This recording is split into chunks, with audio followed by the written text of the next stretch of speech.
Kamusta kayong lahat? Nandito na naman tayo sa Filipino Chill Recap. At ngayon, pag-uusapan natin ang part 4 ng action, horror film na tinatawag na Resident Evil, Afterlife. Maghanda na kayo dahil sa mga spoilers na darating. Sa gitna ng karamihan, may isang lalaki na nakatingin sa isang babae, at biglang umikot ang babae at tinulak ang lalaki. Siya ang kauna-unahang taong nahawa sa zombie virus sa Japan. Sa loob lamang ng ilang araw, kumalat ang virus sa buong bansa. 4 na taon ang lumipas, at ang Tokyo, Japan, ay naging isang patay na lungsod. Sa ilalim ng lungsod matatagpuan ang sangay ng Umbrella Corporation sa Japan. Sa sandaling ito, 2 sundalo na nagbabantay sa labas ay sunod-sunod na inatake ng mga hindi kilalang armadong tao. Naramdaman ng mataas na opisyal ng Umbrella Corporation, si Albert, na may mali, at agad niyang ipinadala ang mga puwersang armado upang bantayan ang pasukan ng elevator ng base. Ngunit nang bumukas ang pinto ng elevator, wala roon ang sinuman, at hindi nila napansin na nakapasok na ang kaaway sa base sa pamamagitan ng mga ventilation ducts. Ang nakapasok pala ay si Alice, na naglakbay mula North America patungong Tokyo. Napagtanto lamang ng mga sundalo ang panganib nang matagpuan sila ng 3 lumilipad na dart, na nagdulot ng pagkahulog ng ilan sa kanila kaagad.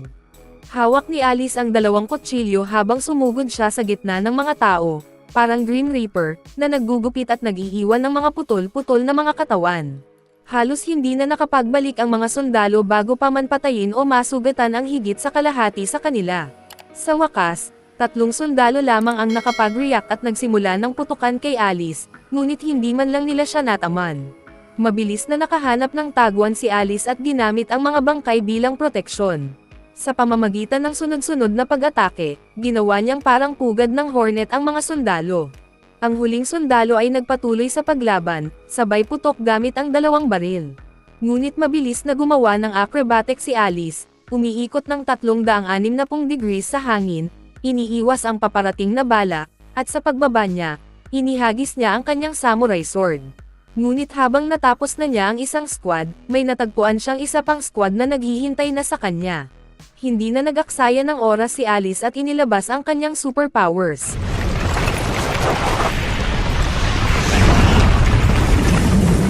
Napakahirap isipin ang ganoong kalakas na kakayahan sa labanan, mahirap paniwalaan na isang clone lamang ni Alice ang may ganitong lakas.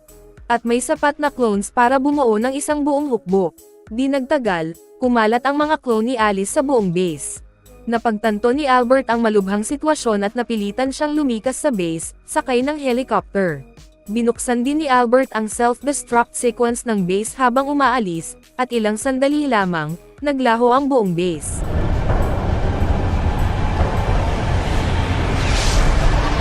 Ngunit hindi alam ni Albert na ang orihinal na Alice ay matagal nang naghihintay sa eroplano. Lumapit si Alice at itinutok ang kanyang baril sa ulo ni Albert, ngunit direktang ini-inject siya ni Albert ng bagong serum. Napalabo ng serum ang T-virus sa katawan ni Alice, tinanggal ang lahat ng kanyang espesyal na kakayahan. Si Alice, na labis ang nabawas na lakas, ay walang laban kay Albert at agad na natalo ng walang kakayahang lumaban. Ngunit bago pa maibigay ni Albert ang huling hampas, biglang naglabas ang eroplano ng babala ng paparating na crash. Humarap si Albert at nakita ang unmanned plane na bumabagsak patungo sa tuktok ng bundok. Sa kababalaghan, nakaligtas si Alice. Ilang buwan ang lumipas, si Alice ang nagpilot ng eroplano patungong Alaska, na may balak makipagkita kina Claire at sa iba pa. Ngunit pagdating niya, natagpuan niyang bakante ang lugar, maraming eroplano ang nakaparada sa lupa. Mukhang hindi ito ang sanctuary na binanggit sa broadcast. Saan na kaya nawala ang lahat ng survivors? Pagkatapos ng masusing paghahanap, natagpuan ni Alice ang eroplano ni Claire at ang diary na iniwan niya. Gusto ni Alice na i-record ang lahat, ngunit biglang may lumagablab na anino sa malayo. Agad siyang humabol, ngunit nawala na ang tao. Nang makita niya ang nanginginig na pinto ng eroplano, inisip ni Alice na may nagtago roon, ngunit isang grupo ng mga uwak ang natagpuan niya.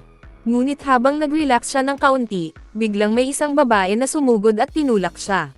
Habang pinipilit ni Alice na makalabas, kahit wala ang enhancement ng T-virus, kahanga-hanga pa rin ang kanyang galing. Mabilis niyang tinadyak ang babae palayo. Nang buksan niya ang babae, napagtanto niyang si Claire iyon, na may nakakabit na moving mechanical spider sa dibdib. Pagsapit ng gabi, tinanggal ni Alice ang spider at nagising si Claire. Ngunit nawala ang alaala ni Claire, at hindi niya kinikilala si Alice sa harap niya. Mukhang ang spider sa kanyang dibdib ang sanhi ng problema. Wala nang ibang paraan, si Alice na lamang ang nagpilot ng eroplano, naghanap ng survivors habang hinihintay na bumalik ang alaala ni Claire. Di nagtagal, nakarating sila mula Alaska hanggang Los Angeles, ngunit ang lungsod ay naging ganap na wasak. Wala ng survivors, at halos wala na ring zombies. Ngunit bago pa man magpatuloy si Alice patungo sa susunod na lungsod, biglang natuklasan niya ang 10,000 zombies na nagtipon sa paligid ng isang bilangguan. Sa mas malapit na pagtingin, may ilang survivors pala sa bubong ng gusali.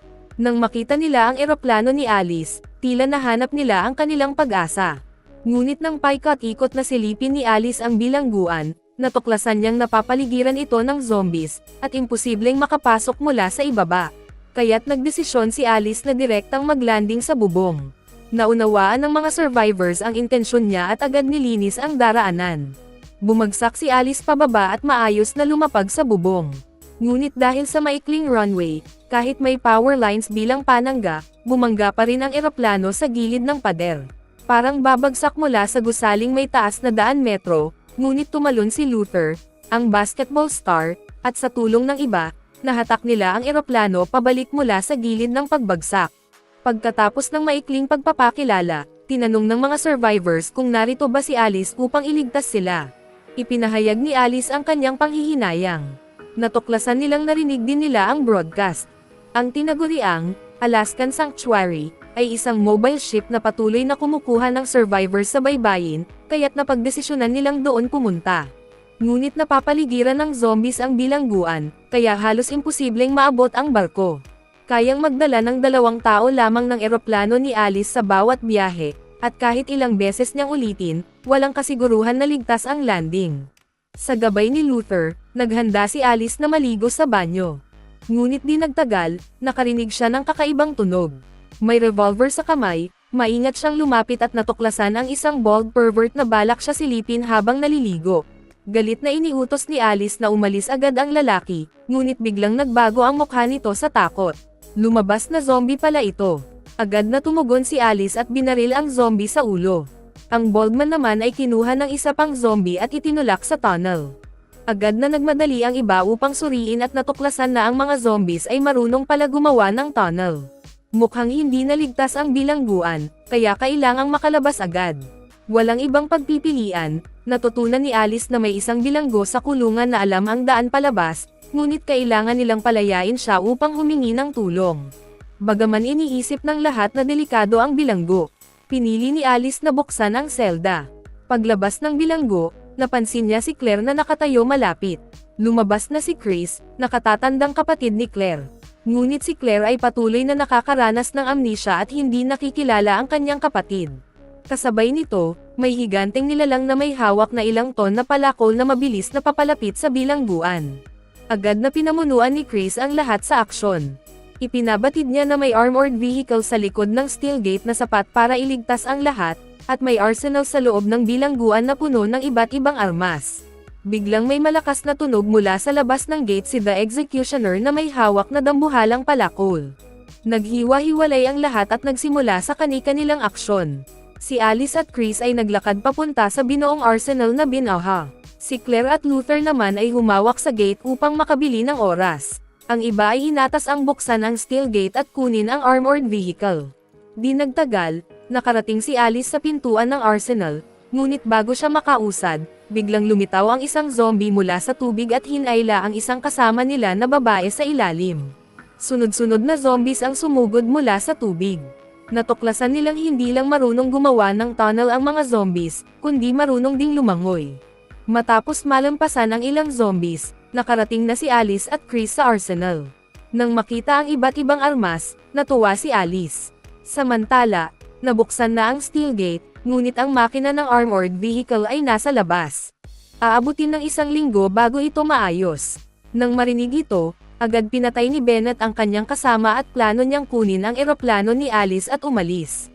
Hindi na kinaya ng gate ang mga hampas ng dambuhalang palakol ni The Executioner.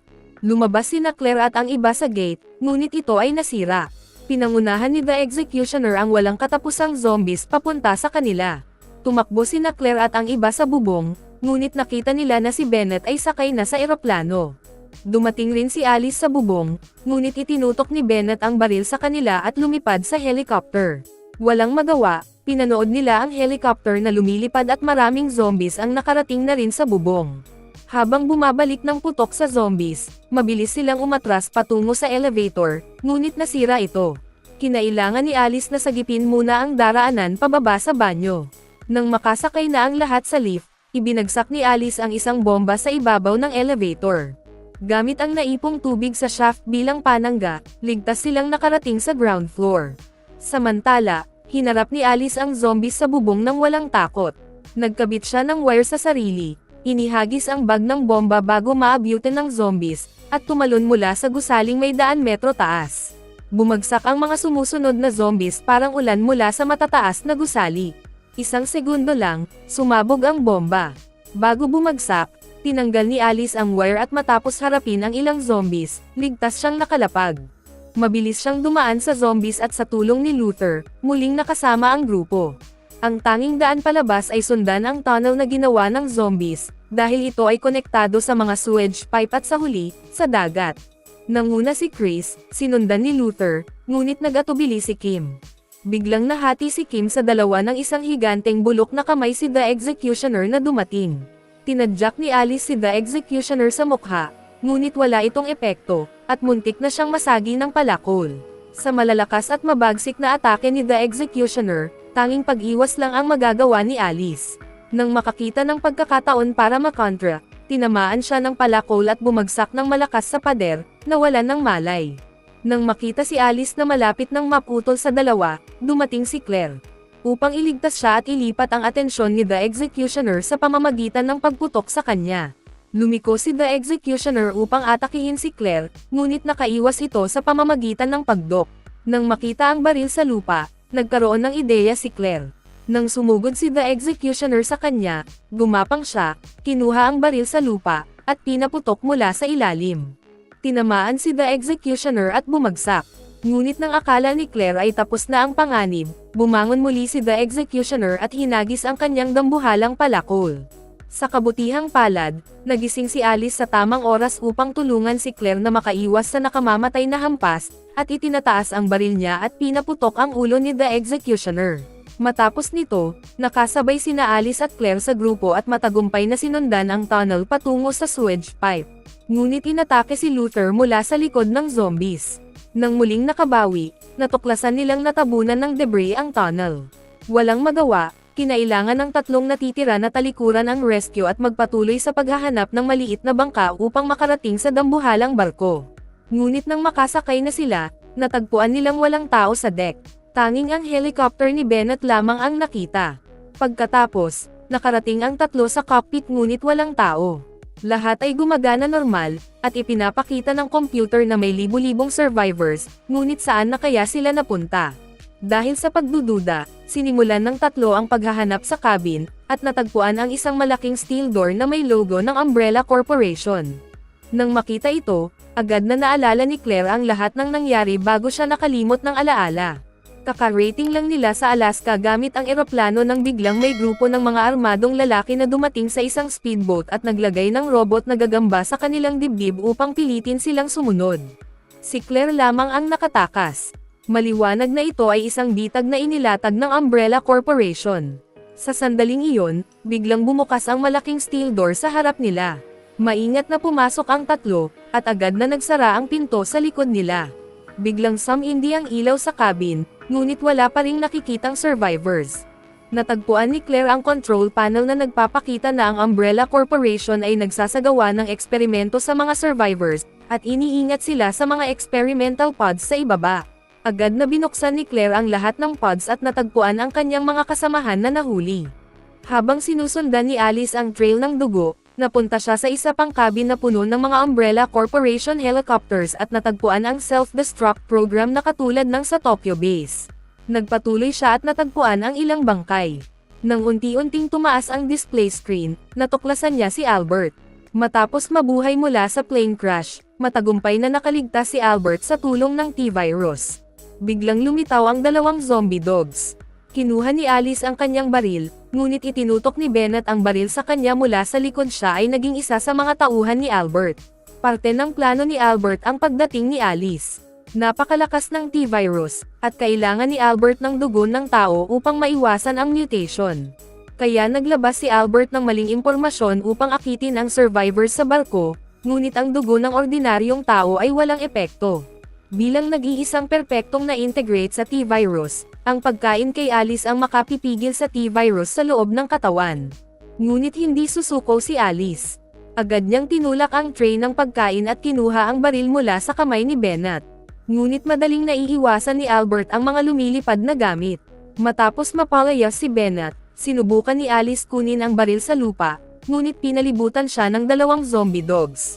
Maliwanag na, hindi pumapayag ang mga zombie dogs. Sa puntong iyon, dumating si Claire at Chris sa tamang oras, itinutok ang kanilang mga baril kay Albert. Ngunit hindi nagpakita ng kaba si Albert at tahimik na itinapon ang kanyang sunglasses, agad na umatake sa kanila. Sa tulong ng T-virus, tumaas ng husto ang bilis at lakas ni Albert. Walang laban ang magkapatid at mabilis silang natalo, itinulak sa isang experimental chamber at ikinulong. Habang nagpapatuloy ang pag-atake ng zombie dogs kay Alice, maingat niyang iniiwas ang isa at ginamit ang pagkakataon na kunin ang baril sa lupa, pinaputok ang isa sa mga zombie dogs. Ang isa pang aso ay sumugod sa kanya, ngunit ginamit ni Alice ang isang piraso ng nabagsak na salamin upang patamaan ito sa bibig ng zombie dog. Biglang sumugod si Bennett para sa sorpresa. Hinarang ni Alice gamit ang kamay, ngunit nataman siya sa braso ng isang daga. Nakita ni Albert ang pagkakataon na kainin si Alice, ngunit sinalubong siya ng kontra-atake. Tinusok ni Alice ang daga sa ulo ni Albert. Ngunit kahit natama ang suntok, hindi pa rin bumagsak si Albert. Handa na si Bennett na muling sumugod, ngunit nahuli ng survivor na dumating ang baril sa lupa bago siya makagawa ng galaw, at binigyan si Bennett ng isa pang matinding hampas.